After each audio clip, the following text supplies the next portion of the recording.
আজি এই সংখ্যালঘু জনগণে আজি অসমখন আগুৱাই লৈ যোৱাৰ কাৰণে চিন্তা চৰ্চা কৰি আছে।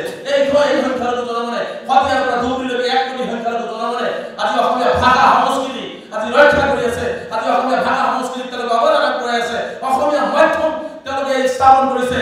আজি তেওঁলোকে অসম সাহিত্য সভা প্ৰথম তেওঁলোকে কৰ্মলৈ আগবঢ়াই আহি আছে। তাৰ পিছত কিন্তু আজি অসম সাহিত্য সভাৰ দৰে এটা আমাৰ অভিভাৱক সংগঠন অসমৰ প্ৰত্যেক জাতি জনগোষ্ঠীক একত্ৰিত কৰি ৰাখিব পৰা এই অসম সাহিত্য সভাই কিন্তু আজি সতীয়াৰ পৰা ধুবুৰীলৈকে এজন মুছলমান বুদ্ধিজীৱীক নিমন্ত্ৰণ নকৰিলে, এজন সংখ্যালঘু সংগঠনক তেওঁলোকে নিমন্ত্ৰণ নকৰিলে, ইয়াতকে দুৰ্ভাগ্যৰ বিষয়ে ক'ব নোৱাৰে। মোৰ সন্দেহ হয় হিমন্ত বিশ্ব শৰ্মা ডাঙৰীয়াই যেনেকুৱা হিন্দু মুছলমান বিভিন্ন জাতি জনগোষ্ঠীক ভাগ কৰি তেওঁলোকে হিন্দুত্বৰ অসম কৰিব বিচাৰিছে, অসমীয়া জাতিক থান কৰিব বিচাৰিছে। মোৰ অনুভৱ হৈ আছে যে অসম সাহিত্য সভাই হয়তোবা তেওঁলোকৰ সেই জালত ধৰি দিছে, যাৰ কাৰণে অসম সাহিত্য সভাও 1,30,00,000 মানুহক তেওঁলোকে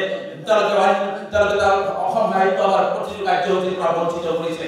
গতিকে এনেকুৱা ধৰণৰ যদি মনোভাৱ থাকে অসম সাহিত্য সভাৰ দৰে এটি অভিভাৱক সংগঠনৰ, তেনেহ'লে কিন্তু নিশ্চিতভাৱে এটা দিনত কিন্তু অসমৰ ভাষা সংস্কৃতি মানে এইখিনি কিন্তু ভাগ হৈ যাব আৰু এইখিনি কিন্তু কোনো ধৰি ৰাখিব নোৱাৰে। গতিকে আমি অসমৰ বৌদ্ধিক সমাজক আহ্বান জনাইছো, বৌদ্ধিক মহলক আহ্বান জনাইছো। কি কাৰণত?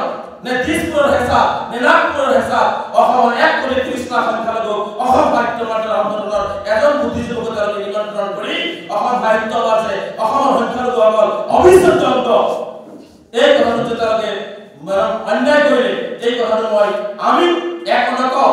আমাৰ কেৱল মাত্ৰ আমি দুখ প্ৰকাশ কৰিছো আৰু অসমৰ বৌদ্ধিক সমাজক যিসকল বৌদ্ধিক সমাজে সতীয়াৰ পৰা ধুবুৰীলৈকে প্ৰতিটো জাতি জনগোষ্ঠীৰ সমন্বয় সমবিকাশ আৰু অসমীয়া জাতিটোক এক অসমীয়া জাতি হিচাপে ভাষা সংস্কৃতি আগবঢ়াই লৈ যোৱাটো বিচাৰে, সেইসকল বুদ্ধিজীৱী সেইসকল বৌদ্ধিক মহলক কেৱল মাত্ৰ আমি সদয় সংখ্যালঘু ছাত্ৰে বিচাৰ দিছো।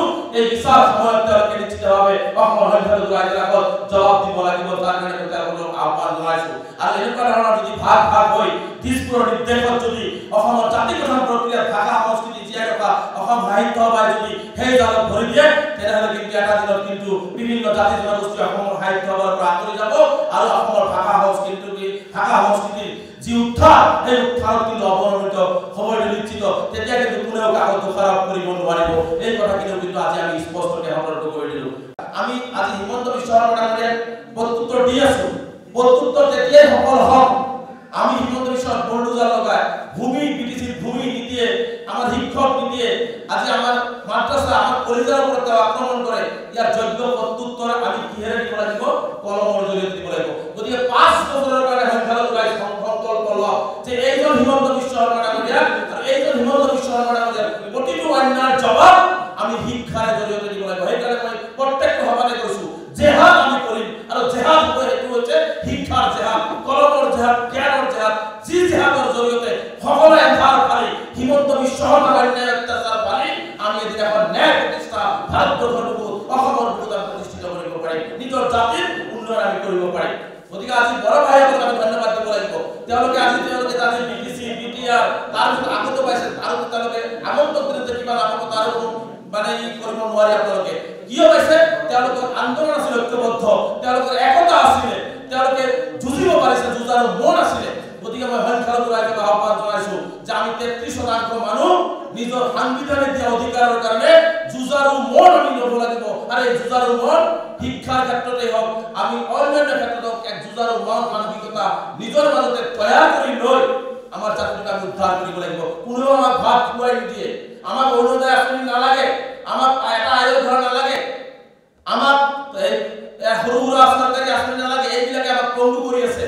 আমাক লাগে আমাৰ ল'ৰা ছোৱালী শিক্ষিত হ'ব পৰাকৈ এখন ইউনিভাৰ্চিটি, আমাক লাগে পদাৰ্থ আমাৰ সংখ্যালঘু গভৰ্ণমেণ্ট কলেজ, আমাক লাগে ৰাস্তা ঘাট, আমাক লাগে বিদ্যুৎ, আমাক লাগে কৃষকৰ উন্নয়ন, আমাক লাগে ভূমিৰ অধিকাৰ। এইখিনি দিলে আমি আমাৰ এই অৰুণোদয় আঁচনিৰ টকা নিজে সংগ্ৰহ কৰিব পাৰিম। গতিকে চৰকাৰে আমাক কেৱল পংগুত্বৰ জীৱন যাপনৰ দিশলৈ ঠেলি দিব বিচৰা হৈছে। গতিকে চৰকাৰক আমি প্ৰত্যাহ্বান জনাইছো, যদি চৰকাৰে সঁচাকে মানুহৰ হৈ মানৱতাৰ হৈ উন্নয়নৰ হৈ কাম কৰে, তেনেহ'লে মই ভাবো বিটিচি অঞ্চলৰ লগতে ওদালগুৰি জিলাতো সংখ্যালঘু অধ্যুষিত অঞ্চলবিলাকৰ শৈক্ষিক ক্ষেত্ৰত উত্তৰণৰ ক্ষেত্ৰত যথেষ্ট গুৰুত্ব দি স্কুল কলেজ এইবিলাক স্থাপন কৰি দিয়ক, শিক্ষকসকলক সুবিধা কৰি দিয়ক, যাতে তেওঁলোকে ভালকে নিজৰ জীৱন যাপন কৰিব পাৰে।